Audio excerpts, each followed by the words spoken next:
Presiden ke-7 RI Joko Widodo dan PD Perjuangan saling singgung soal KTA yang belum dikembalikan dan pemecatan sebagai kader. PDIP bahkan menyebut tak hanya Jokowi, namun keluarga Jokowi juga bukan lagi kader PDIP. Jokowi sendiri juga bereaksi, menyebut PDIP partai perorangan. Mengapa Jokowi dan PDIP yang sudah berseberangan haluan politik kembali saling ungkit mengenai kartu tanda anggota PDIP? Sudah ada pengamat politik sekaligus Direktur Eksekutif Indo Strategik, Mas Ahmad Khairul Umam. Mas Umam, terima kasih sudah bersama kami di Kompas Petang. Selamat sore, Mbak. Selamat sore, Mas Umam. Ini Pak Jokowi berulang kali menyebut hari ini ya bahwa partainya menjadi partai perorangan. Ini sih menyindir siapa? Hasto kah? Ibu Mega kah? Atau bukan sindiran, tapi ada makna tersendiri dari kata yang disampaikan Presiden ke-7 ini?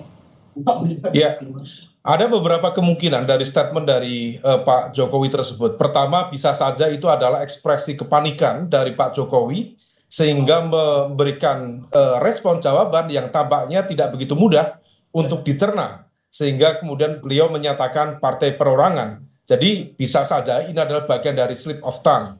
Tetapi kemungkinan kedua, bisa saja statement itu adalah sebuah ekspresi serangan balik kepada PDIP yang kemudian seolah dianggap sebagai sebuah partai yang berbasis pada personalisasi yang terinstitusionalisasikan ke dalam sebuah partai. Artinya bahwa seolah kelembagaan partai secara utuh, tetapi sebenarnya itu manifestasi dari individu, dari perorangan yang kemudian dijalankan oleh misalnya Bu Mega dan juga terah dari Soekarno misalnya.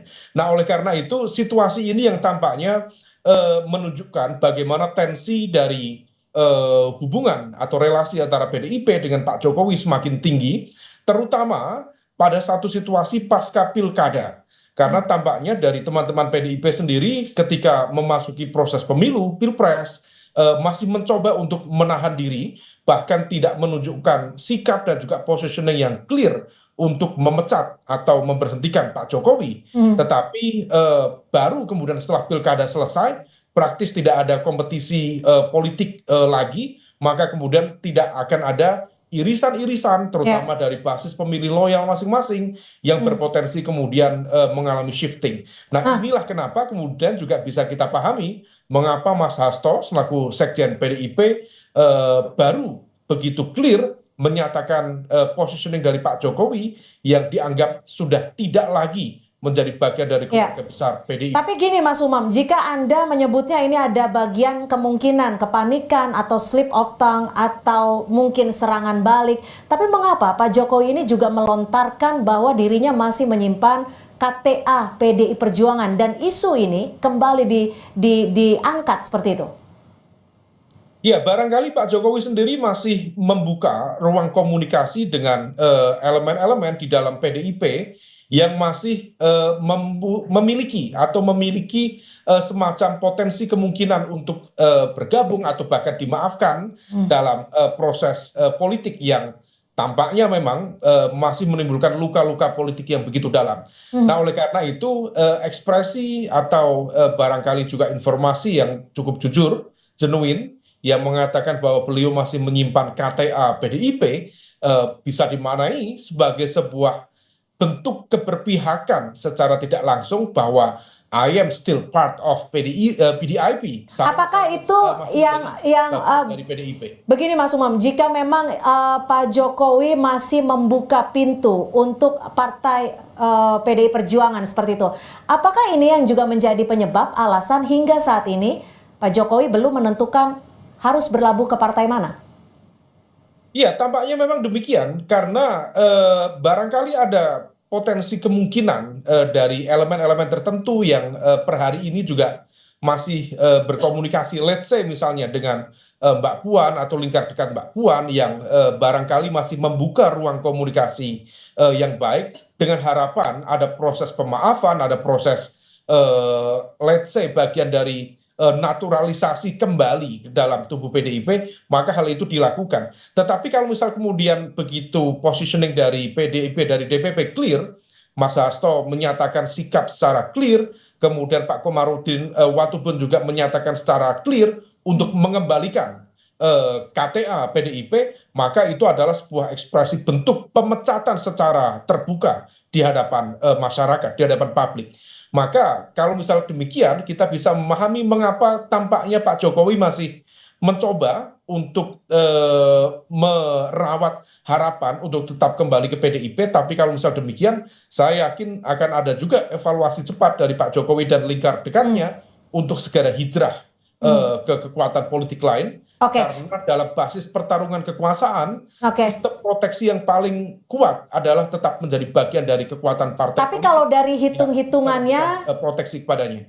kalau dari kalkulasi politiknya, mana yang lebih butuh nih? Dari figur ketokohan, PDI Perjuangan yang lebih membutuhkan Pak Jokowi, atau Pak Jokowi yang lebih membutuhkan PDI Perjuangan sebagai wadah politiknya? Ya, kalau misal per hari ini semuanya sudah tidak bisa dihitung karena statement dari Mas Hasto, saya pikir itu adalah mengkonfirmasi cerai talak 3 yang sudah tidak bisa dibangun lagi antara relasi PDIP dan juga Pak Jokowi. Nah, oleh karena itu, kalau misal kemudian sudah dinyatakan secara terbuka seperti ini, dan implikasinya sudah kemana-mana, termasuk juga positioning PDIP yang juga terdampak dalam pilkada kemarin, di mana basis kekuatan Jawa, misalnya di Jawa Tengah, kemudian di Jawa Timur mengalami kekalahan yang cukup telak, maka yang bisa dilakukan Pak Jokowi adalah move on, mencoba berhitung. Kalau misal bukan PDIP, lalu partai mana lagi yang kemudian bisa menjadi rumah besarnya. Dan ini kita pikir sudah tidak ada celah lagi bagi PDIP untuk membuka itu. Siapa yang butuh? Dua-duanya sudah selesai. Sudah selesai. Tapi kalau ini cerai talak 3, bisa dikatakan atau bisa diartikan tidak ada kemungkinan untuk bersatu kembali. Tapi jika bicara soal politik, tidak ada musuh yang menjadi sahabat, tidak ada sahabat yang menjadi musuh. Bagaimana Anda melihat ini? Betul sekali, tetapi dalam prosesnya tentu dibutuhkan sebuah fase-fase yang cukup natural untuk melakukan rekonsiliasi, melakukan muhasabah satu sama lain sehingga kemudian bisa tersambung kembali basis cara pandang, visi, pemikiran hingga kemudian kembali menjadi bagian dari keluarga besar. Tetapi kalau misal kemudian perpecahan kongsi kemarin disebabkan oleh sebuah dinamika politik yang cukup besar, juga melibatkan ego besar dari masing-masing kekuatan, maka yang bisa dilakukan untuk menyatukan adalah harus ada momentum besar dan situasi yang cukup fundamental, sehingga kemudian ada titik temu yang mempertemukan antara Jokowi dan juga PDIP. Kita lihat perkembangannya menjelang menuju ya proses di pasca pemerintahan baru sampai kemudian nanti di 2029, bisa saja keduanya bersatu, tapi per hari ini indikasi dan juga potensi itu tidak mungkin kembali seperti itu ya.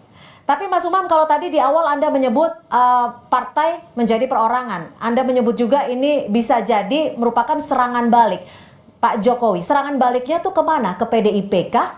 Ke Ibu Mega kah? Atau ke Pak Hasto yang sempat memberikan statement ketegasan itu? Saya pikir PDIP, Bu Mega, Mas Hasto itu adalah satu nafas yang sama.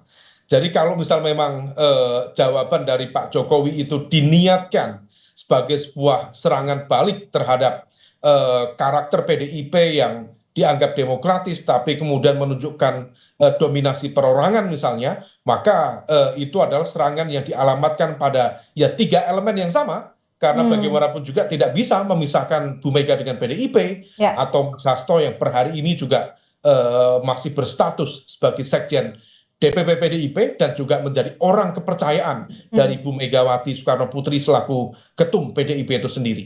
Baik, terima kasih Direktur Eksekutif Indo Strategik Mas Soirul Umam sudah memberikan perspektif di Kompas Petang sore hari ini. Selamat sore.